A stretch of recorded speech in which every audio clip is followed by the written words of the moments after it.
we were seeing a pediatrician that my older son had seen, and then my twins had seen up until this point, and there just something didn't feel right. And I believe strongly in the intuition of a parent, and something just didn't feel right. And so I decided that it was time to make a change and went to a new pediatrician for their 15-month well checkup. Everything was fine as far as I knew, except for these isolated little issues that seemed to be going on with William. But we go for the 15-month checkup, and she begins to listen to his heart, and she listens, and she listens, and she listens.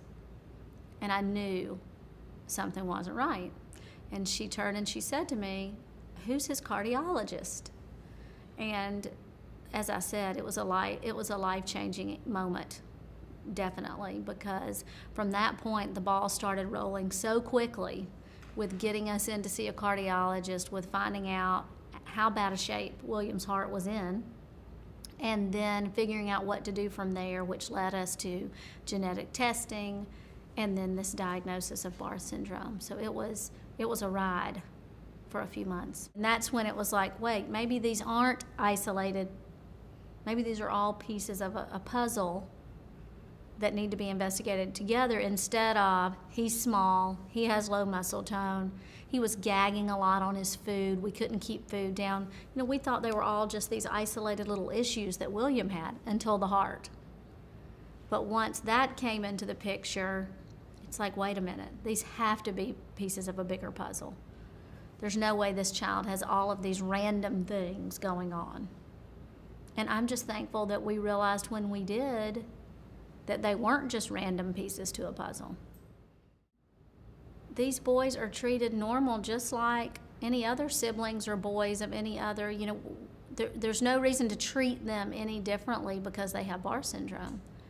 And that's what helped me to realize with William that he has Barth syndrome, but Barth syndrome isn't him. It just happens to be something about him. We all have things that might make us different or unique or special, and that's just it for him. I can't be a negative person.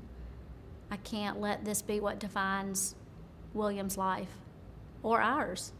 It's just something about William, but it's not who William is. I can't imagine struggling through the fears and uncertainties of having a child with health issues if I didn't have that support, because I know there are a lot of parents who do, that don't have a group like this foundation to bounce ideas. I mean, everybody is only a phone call or an email away, and that is so comforting. Look at all of these parents with older children who are so committed to helping my son with things that aren't going to help their sons at this point per se, because they're past that stage.